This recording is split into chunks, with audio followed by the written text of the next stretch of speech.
On parle environnement maintenant. La COP27 se poursuit à Sharm el-Sheikh en Égypte pendant encore 8 jours. Lors de son discours, Emmanuel Macron a plaidé pour une interdiction de toute exploitation des grands fonds marins. Les océans doivent être ce qu'a été au fond l'espace il y a quelques années, a déclaré le président. On retrouve sur place Christelle Béral. L'interdiction de l'exploitation des grands fonds marins, c'est une position qu'Emmanuel Macron veut faire avancer et porter dans les enceintes internationales. L'enjeu, c'est d'empêcher l'exploitation minière des fonds en haute mer. Il y a la volonté de préserver les écosystèmes. Le chef de l'État est aussi revenu sur la nécessité de lutter contre le réchauffement climatique. La Polynésie est particulièrement touchée par la montée des eaux et dès 2015, Édouard Fritsch évoquait les enjeux de la COP pour les atolls du Pacifique. Selon une étude, le réchauffement menace 10% des îles françaises, dont 30% en Polynésie et 30% en Nouvelle-Calédonie. Un scénario qui suscite beaucoup d'inquiétudes et qui aurait de lourdes conséquences pour les habitants.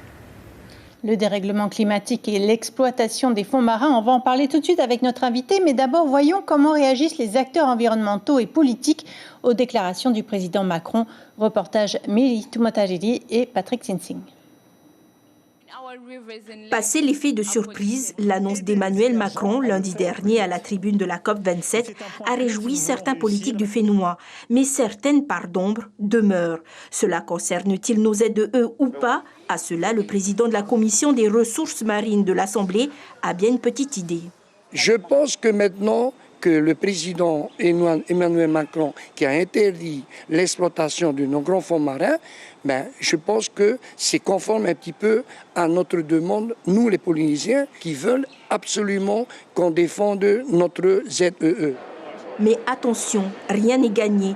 La France devra plaider auprès de l'autorité internationale des fonds marins qui réunit les pays du G20 jusqu'au 11 novembre en Jamaïque. Le droit international ne permet pas à un État de légiférer dans les ZEE d'un autre État.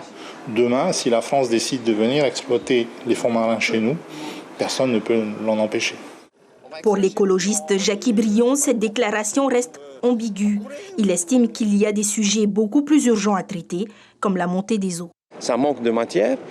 Par contre, je serais beaucoup plus intéressé qu'il s'intéresse aux effets climatiques qui seront liés à Moruro et Fangatafa.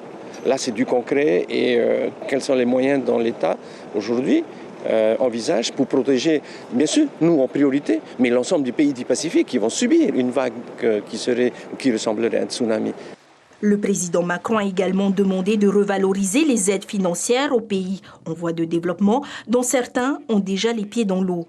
Des peuples qui regardent impuissants ces conférences sur le climat sans que les dirigeants des pays les plus pollueurs ne respectent leur engagement. L'information en continu sur Polynésie la première, Internet et réseaux sociaux.